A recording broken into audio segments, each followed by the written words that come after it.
Halo teman, berjumpa dengan saya Ajeng Dwi Yulianti. Saya akan menjelaskan tentang gunung berapi. Sebelum mengulas lebih jauh tentang gunung berapi itu apa, mari kita perhatikan bagaimana gunung berapi itu terbentuk. Bagian-bagian bumi ini terbagi menjadi 3. Yang pertama, kerak bumi atau crush. Kedua, selimut atau selubung bumi atau mantel. Ketiga, inti bumi. Yang pertama, saya akan menjelaskan kerak bumi. Kerak bumi adalah kulit bumi bagian luar atau permukaan bumi. Dengan tebal lapisan kerak bumi mencapai 70 km. Dan kerak bumi ini merupakan lapisan batuan yang terdiri dari batuan-batuan. Kedua, selimut atau selubung bumi atau lebih disebut dengan mantel. Lapisan ini disebut dengan lapisan astenosfer. Selimut ini berada pada lapisan yang terletak di bawah lapisan kerak bumi. Tebalnya mencapai 2.900 km dan merupakan lapisan batuan padat. Mantel atau selimut bumi terdiri dari 2, yaitu mantel atas yang memiliki sifat plastis hingga semiplastis dengan kedalaman sampai 400 km, sedangkan mantel bagian bawah memiliki sifat padat dengan kedalaman hingga 2.900 km. Yang ketiga, inti bumi atau core terdiri dari beberapa material cair dengan penyusun utama logam, besi dengan presentase 90%, nikel 8%, dan lain sebagainya yang terdapat pada kedalaman 2.900 sampai 5.200 km. Lapisan inti bumi ini dibedakan menjadi 2 lapisan. Yang pertama, lapisan inti luar. Lapisan inti luar ini memiliki tebal 2.000 km. Atau lapisan inti luar ini sering disebut dengan outer core. Dan lapisan inti dalam dengan ketebalan 2.700 km yang disebut dengan inner core. Dasarnya terdapat 3 tipe, masing-masing dapat dikelompokkan berdasarkan jenis pergerakannya, yang meliputi batas-batas divergen, yakni tempat lempeng-lempeng bergerak saling menjauh sehingga mengakibatkan naiknya material dari mantel bumi dan membentuk lantai samudra yang luas, atau terbentuk akibat pergerakan lempeng kulit bumi yang saling berlawanan. Hal ini menyebabkan magma naik ke permukaan dan mendesak ke permukaan bumi, sehingga menyebabkan terbentuknya lapisan permukaan bumi yang baru. Kedua, batas-batas konvergen. Batas-batas konvergen terbentuk karena pergerakan lempeng kulit bumi yang saling bertumbukan. Oleh karena itu, salah satu dari lempeng akan bertekuk dan masuk ke bagian bawah bagian lempeng lainnya. Gerakan ini dapat menimbulkan getaran yang sangat kuat. Yang ketiga, sesar, menyebabkan terjadinya gerakan lempeng kulit bumi yang sejajar. Apabila lempengan bumi bergeser atau bergesekan dalam posisi yang sama, datar, sejajar, dan selalu bergerak. Sesar ini biasa disebut dengan transform atau batas-batas patahan transform, yakni tempat lempeng-lempeng yang bergerak saling bergesekan tanpa mengakibatkan penghancuran pada lapisan litosfer. Lempeng bumi ini berbentuk patahan yang menjadikannya beberapa lempeng. Lempeng yang berada di lautan disebut dengan lempeng samudra, sedangkan lempeng yang berada di darat disebut lempeng benua. Masing-masing dari lempeng tersebut bergerak antara satu dengan yang lain. Pergerakan relatif dengan kecepatan 5-10 cm setiap tahun. Pergerakan antar lempeng inilah yang kemudian menyebabkan adanya rekahan pada struktur lapisan tanah bumi. Rekahan tersebut yang kemudian dimanfaatkan oleh magma bertekanan tinggi yang terdapat di dalam bumi hasil dari pergerakan lempeng sebagai jalur untuk keluar. Hal ini sesuai dengan sifat magma untuk mencari tempat dengan bertekanan rendah. Setelah berjuta-juta tahun waktu, magma mencapai permukaan dan meletus mengeluarkan isinya. Magma yang keluar dari dalam bumi mengalami pembekuan dan menjadi batu-batuan beku. Tumpukan dari batu-batuan beku inilah yang menjadi penyusun dari sebuah gunung api.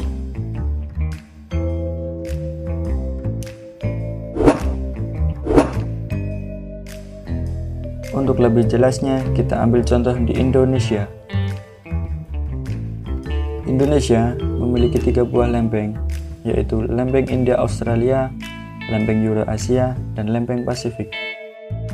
Kita lihat di Pulau Jawa. Di Pulau Jawa terdapat banyak gunung di atasnya.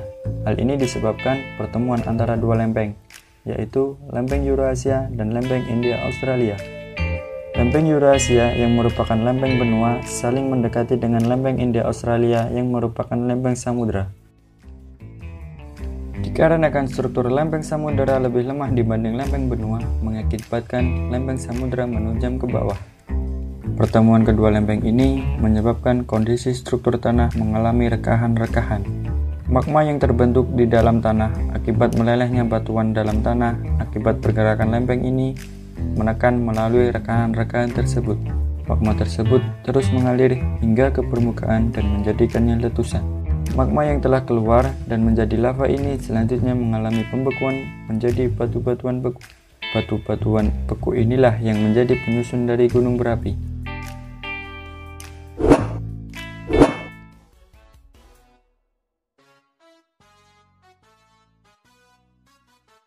Stratovulkano sering disebut dengan komposit atau stratovulkano.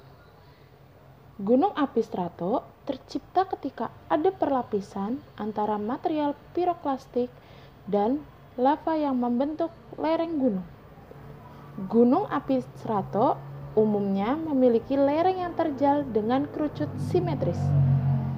Banyak gunung-gunung yang terkenal di dunia yang merupakan gunung strato. Contoh gunung strato antara lain adalah Gunung Etna, Gunung Fuji, Gunung Cotopaxi, Gunung Rainier. Gunung api tipe stratovulkano atau disebut dengan kerucut. Gunung berapi komposit ini atau stratovulkano ini terdiri atas abu vulkanik serta lava yang mengeras. Gunung jenis ini merupakan yang paling dominan di Indonesia karena letaknya di dalam cincin api Pasifik, di mana hal tersebut menimbulkan tumbukan berupa titik-titik panas di kedalaman 200-250 km. Apabila naik, akan membentuk diferensiasi magma dan menyebabkan terbentuknya stratovulkano. Beberapa contoh gunung di Indonesia dengan jenis stratovulkano adalah Gunung Kelut, Gunung Sinabung, dan Gunung Agung. Bagaimana proses pembentukan kaldera? Setelah terjadi erupsi atau letusan yang berasal dari gunung berapi, terdapat ruang kosong di dalam magma yang berukuran cukup besar. Selain akibat letusan, lubang atau ruang kosong tersebut juga dapat disebabkan oleh pergerakan magma di bawah permukaan. Lapisan batuan yang berfungsi sebagai penyangga tersebut membentuk atap dapur magma. Namun, lapisan batuan tersebut runtuh dan membentuk sebuah kawah yang sangat besar ukurannya. Kuba lava terbentuk dari magma yang kental yang muncul pada kawah gunung api, kemudian mendingin secara cepat karena interaksi dengan udara di permukaan. Gunung api tipe perisai biasanya gunung ini terbentuk karena magma yang keluar dari dapur magma bersifat cair. Di Indonesia tidak ada gunung yang berbentuk perisai. Gunung api perisai ini berada di Amerika, contohnya pada Gunung Mauna Loa, Hawaii. Proses terjadinya rekahan di Hawaii. di sekitar Gunung Kilauea terjadi akibat adanya dua lempeng bergerak saling menjauh. Akan tetapi, terdapat zona rekahan di tengah kedua lempeng tersebut. Lava dapat keluar menuju permukaan bumi lewat rekahan tersebut. Pada gunung seperti ini, lava yang keluar umumnya bersifat basaltik. Lava basaltik akan cenderung membuat plato dan mengalir ke tempat yang rendah, sehingga tidak akan menciptakan puncak gunung api.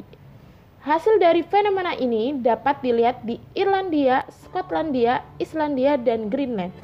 Ketika lempeng Eurasia dan Amerika Utara mulai bergerak saling menjauh.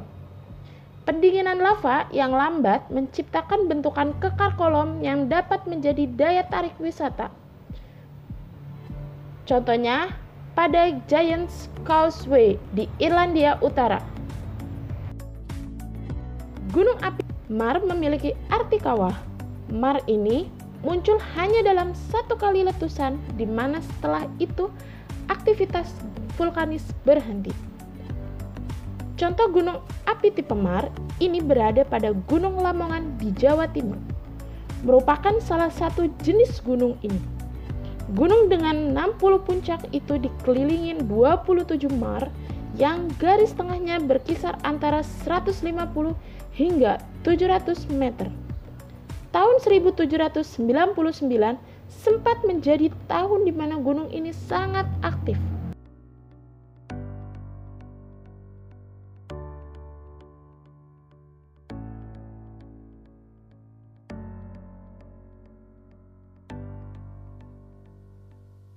Mengapa Indonesia banyak memiliki gunung dan pegunungan? Karena lokasi Indonesia dilintasi oleh dua jalur pegunungan muda, yaitu Sirkum Pasifik dan Sirkum Mediterania. Selain itu, Indonesia berada pada jalur pertemuan lempeng dunia, sehingga banyak menghasilkan rangkaian gunung api. Indonesia menempati dua lapisan lempeng benua yang berbeda, yaitu lempeng benua Asia di kawasan barat dan lempeng benua Australia di kawasan timur.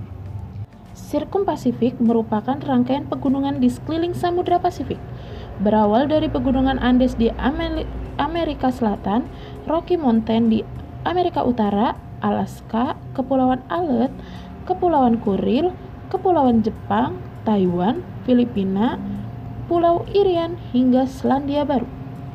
Adapun Sirkum Mediterania dimulai dari Afrika Utara dan Eropa Selatan, melewati Asia Barat, Pegunungan Himalaya, Thailand Utara, Myanmar, Kepulauan Andaman, dan Indonesia. Di Indonesia, jalur Sirkum Mediterania tersebut terpecah menjadi dua, yang dikenal dengan sebutan jalur busur dan jalur busur luar. Jalur busur luar berada di perairan sebelah barat Sumatera, sebelah selatan Jawa, Bali, Nusa Tenggara, dan berakhir di Kepulauan Tanimbar. Sedangkan jalur busur dalam berada di Pulau Sumatera, membentuk rangkaian bukit barisan di bagian barat Sumatera. Rangkaian pegunungan selatan Jawa, Bali, Nusa Tenggara, hingga Kepulauan Banda.